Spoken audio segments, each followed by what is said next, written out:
And yet another episode of James Day with the hiccups. Are you okay? It's a mild case of hiccups. Just mild, it's going away.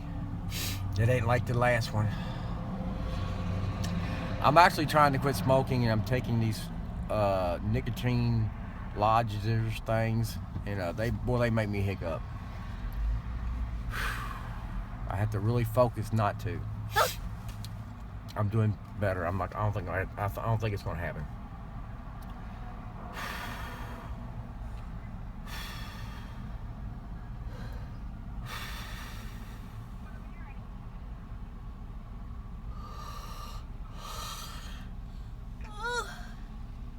I'm feeling so tired.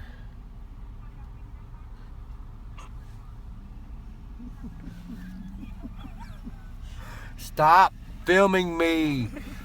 I'm not a superstar. But I could be. Hey, do you have $20? Because I don't.